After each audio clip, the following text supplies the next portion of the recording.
Hello friends, welcome to all. आज मैं आपके लिए जो वीडियो लेके आ रहा हूँ, देखिए एक ऐसे स्टॉक की यहाँ पे मैं बात करने वाला हूँ। केमिकल सेक्टर का ये स्टॉक है। देखिए इस वीडियो को जब आप देखोगे ना, आपकी सोच बदल जाएगी। और स्टॉक मार्केट में अगर आप इन्वेस्ट करते हो रेगुलरली तो आपकी ज़िंदगी बदल जाएगी। इस वीडियो को देख के आप कहोगे ऐसी क्या बात है। स्टॉक मार्केट का जो मैं आपको बेसिक फॉर्मूला बताऊंगा, देखिए ऑल्दो मैं कभी भी कहता हूं कि फॉर्मूला मतलब ये एक थीसिस है, एक सोच है, एक थिंकिंग है जो स्टॉक मार्केट के बारे में जनरली लोग दूर रहते हैं इससे। बट यहाँ पे मेहनत बहुत इंपॉर्टेंट पार्ट है। अभी केमिकल सेक्टर का जो स्टॉक है जिसका नाम है BASF।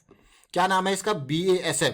अगर इस स्टॉक को देखा जाए तो ये बहुत ही जबरदस्त क्वालिटी का स्टॉक है। और ये मान के चलिए केमिकल सेक्टर में surface technologies, nutrition and care, बहुत सारे केमिकल्स मेजरली आप देखते होंगे जो आपका डिटर्जेंट एंड ऑल सारी चीज़ें बनाता है। मार्केट कैपिटलाइजेशन 7,500 करोड़ के आसपास का, प्राइस 1700 के आसपास का है, पी रेशियो 35 के आसपास का है। अगर आप इस स्टॉक को और डिटेल में देखते हो, कंपनी के ऊपर 633 करोड़ का डेट भी है। अर्निंग पर शेयर 123 के आसपास का। लेकिन आज इस स्टॉक को मैं आपके लिए क्यों लेके आया हूँ? देखिए जब मार्केट गिर रही थी, मैं आपको फिर से रिपीट करूंगा, जब मार्केट गिर रही थी यानी कि फरवरी मार्च का महीना था, मैं आपको यही कह रहा था लेट द करेक्शन रिजॉल्व। आपको छोटे टाइम फ्रेम, आवरली नहीं तो फिर डेली पे एक ना एक बार आपको जो स्ट्रक्चर देखने को मिलेगा ना गिरते हुए मार्केट में। बहुत गालियां मैंने डेफिनेटली खाई है बहुत सारे व्यूवर्स में, कब खरीदे करके। लेकिन हम उसी फॉर्मूले पे ही रहते हैं, हम चेंज नहीं होते, क्योंकि हमको पता है जब तक चीज़ें डाउन ट्रेंड में है इसका रिवर्स होना जरूरी है। आपको बिल्कुल बॉटम पे खरीदारी करने की कोई जरूरत नहीं है, क्योंकि यहां पे हाईएस्ट रिस्क पे आप जाते हो। ट्रेंड रिवर्सल होना जरूरी है, यानी कि वापसी आपको क्या चाहिए? हायर हाई और हायर लो की फॉर्मेशन। एक बार ये कंफर्मेशन हो जाती है फिर आप एंटर ले लेते हो। हायर हाई बना, हायर लो बना, फिर आगे की करेक्शंस और उनका रेजोल्यूशन आपके लिए बहुत बढ़िया मौका होता है। यही बात मैंने पूरी गिरावट में समझाई थी। लेकिन लोगों को अच्छे अच्छे शेयर्स जल्दबाजी में खरीदने की जरूरत होती है, तो पेशेंस कम होता है, जो कि स्टॉक मार्केट में सबसे इंपॉर्टेंट पार्ट होता है। तो वो कहते हैं चलो भाई खरीदो, डिप्स पे खरीदो, डिप्स पे खरीदो। लेकिन ये जो रिवर्सल वाली चीजें था, इस बार मार्केट वापस आ गई, लेकिन अगर मार्केट और नीचे गिरती तो फिर वो लोग फंस जाते। तो ये इस चीज को, जो ये अनसर्टेनिटी है, इसको हमेशा आपको खुद ही मैनेज करना होता है। ये स्टॉक मार्केट की सबसे बड़ी लर्निंग है कि ट्रेंड पे चेंज आने दो। अब BASF के स्टॉक को अगर मैं देखूं यहां पे, तो आप हैरान हो जाओगे देख के। ये BASF का जो स्टॉक आप देख रहे हो ना, ये जो सिचुएशन यहां पे, इस स्टॉक को तसल्ली से देखिए। मैं आपको एक वीडियो देखने वाला हूं। देखिए जब मार्केट में हाहाकार मचा था, ये मार्च 21 का वीडियो है।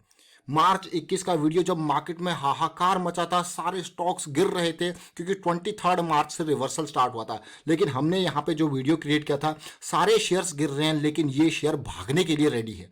और क्यों कहा था जरा सुनिए। चली हुई रेंज एकदम यहाँ पे टूट जाती है, और ऐसे टाइम में टूटती है क्योंकि ऑलरेडी शेयर में बड़ी गिरावट आ चुकी है। अब बात आती है कि हाँ यार, ये बात तो आप सही कह रहे हो, और ऐसे छुपे छुपे शेयर उठा के ला रहे हो। ये देखिए, अब इसने जब यहाँ पे लो बनाया, दूसरा ये लो है, और ये अभी रिसेंटली 15-16 मार्च के आसपास बना है, ये लो बना है।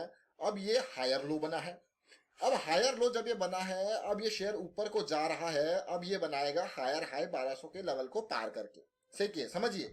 तो यही तो चीज आपको समझाने की कोशिश करता हूँ कि मार्केट में जब सब सेलिंग हो जाएगा तो फिर जो शेयर है वो उठेंगे, फिर उनमें देखने को मिलेगी आपको खरीदारी।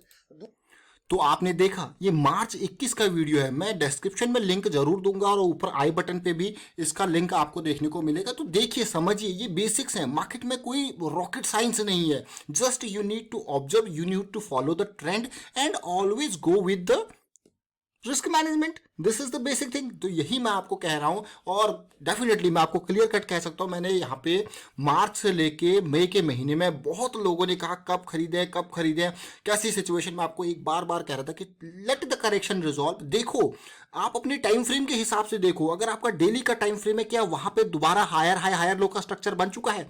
क्या अगर आपका आवरली का टाइम फ्रेम है, वहां पे चीजें बदली हैं? अगर चीजें बदली हैं तो आपको, आपके पास मौका है, एंट्री कीजिए प्रॉपर रिस्क मैनेजमेंट के साथ। वही तो चीज हमें देखनी होती है। तो बेसिक्स हर जगह सेम है। और BASF का आज जो है हमारे पास रिजल्ट आया है, तो इसीलिए आपके लिए वीडियो क्रिएट करने के लिए फिर से लेके आए। और अभी टेक्निकल में चलेंगे, समझेंगे। जरा पहले रिजल्ट को देख लेते हैं। टोटल इनकम अगर मैं देखूं, ये मिलियंस में फिगर है। BASF ने जो नंबर यहां पे हमें दिए हैं, तो देखिए ऑलमोस्ट 2500 12 करोड़ का रेवेन्यू, जो कि पिछली बार कितना था 2018 करोड़ का, इस बार कितना है 2512 करोड़ का। और अगर profit and loss before tax अगर आप देखो जाए तो 196 करोड़ का है, और लास्ट ईयर ये कितना था 38 करोड़ का लॉस था, इस बार 196 करोड़ का प्रॉफिट है। और प्रॉफिट फॉर द पीरियड अगर मैं देखूं इस बार देखिए कितना है प्रॉफिट फॉर द पीरियड, क्योंकि यहाँ पे कुछ टैक्स एक्सपेंसेस एंड ऑल है, तो उसके बाद ये है 81 करोड़ का प्रॉफिट फॉर द पीरियड यहाँ पे अभी है, जो कि पिछली बार कितना था 6-7 करोड़ के आसपास का लॉस था। अब आपको क्या ये कितना प्रॉफिट बढ़ गया, लॉस से कहाँ प्रॉफिटेबिलिटी चली गई। लेकिन टेक्निकल ने हमको कब ये सारी चीजें बता दी थी, मार्च के टाइम फ्रेम पे। अब मैं आपको चार्ट पे लेके चलूंगा और समझने की कोशिश करूंगा। उसके बाद मैंने बहुत सारी वीडियो यहाँ पे क्रिएट करी थी, क्योंकि असली ट्रेंड रिवर्सल हमें देखने को मिला था, इसलिए हम आपके लिए वो वीडियोज लेके आए थे। ये लो पॉइंट था, हाई बना, हायर लो बना। अगर आप मंथली चार्ट को भी देखो तो 2020 में देखिए ये मंथली चार्ट का है, देखिए वो मैं आपको जो बता रहा था वो डेली चार्ट का था जब मार्च में। ये देखिए ये क्या बना आपका हायर लो, बेस की फॉर्मेशन, स्विंग स्टार्ट, ये मंथली स्विंग कहां से कहां तक गई 1800।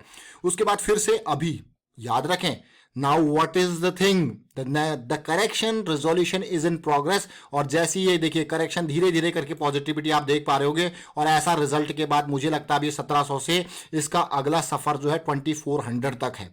अगला सफर 2400 तक का स्टार्ट होने जा रहा है। कई महीने से करेक्शन है और वो करेक्शन रिजॉल्व होती है, इसमें क्या होगा बड़ा धमाका।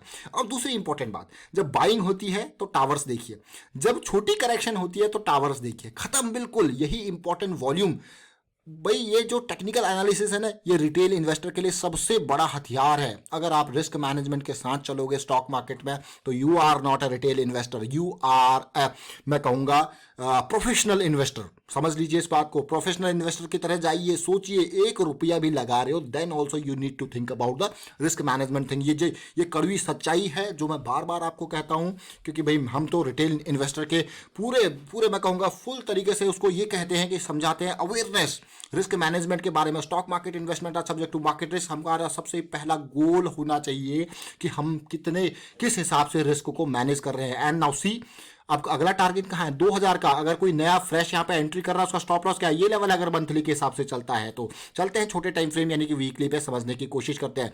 फिर आएंगे मार्च के बारे में भी देखेंगे।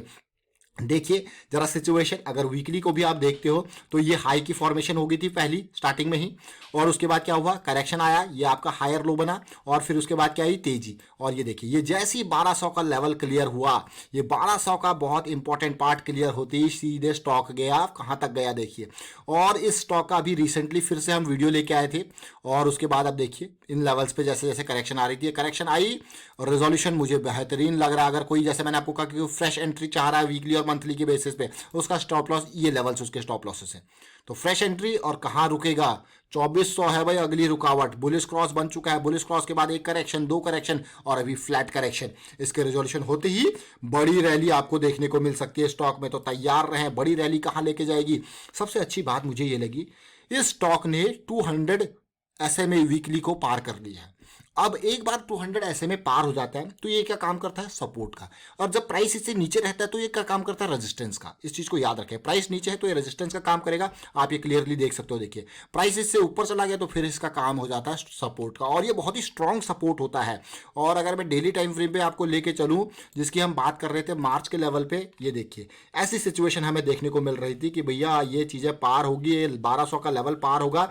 लेकिन 1200 का लेवल जो पार होना था ना, जैसे हमने मार्च में इसकी बात करी थी कि भाई हायर लो हमें मिल चुका है, ये हमारा स्टॉप लॉस है, अब ये लेवल पार होती है आपको मौका मिलेगा। लेकिन इसके पार होने के बाद देखिए फिर से करेक्शन आया, फिर से, लेकिन ये ब्रेकआउट, इस पार्ट को क्या कहते हैं देखिए, इस पार्ट को अगर आप तसल्ली से देखो तो पुल बैक भी आया ब्रेकआउट के बाद। और ब्रेकआउट के लिए मैंने आपको हमेशा बताया कि डिमांड बढ़ती हुई दिखनी चाहिए, और यही होता है डिमांड। जब रेंज आपकी अपसाइड जाती है ना इस तरीके से, रेंज मूविंग अप, डिमांड बढ़ती रहती है, और फिर क्या आता है पुल बैक।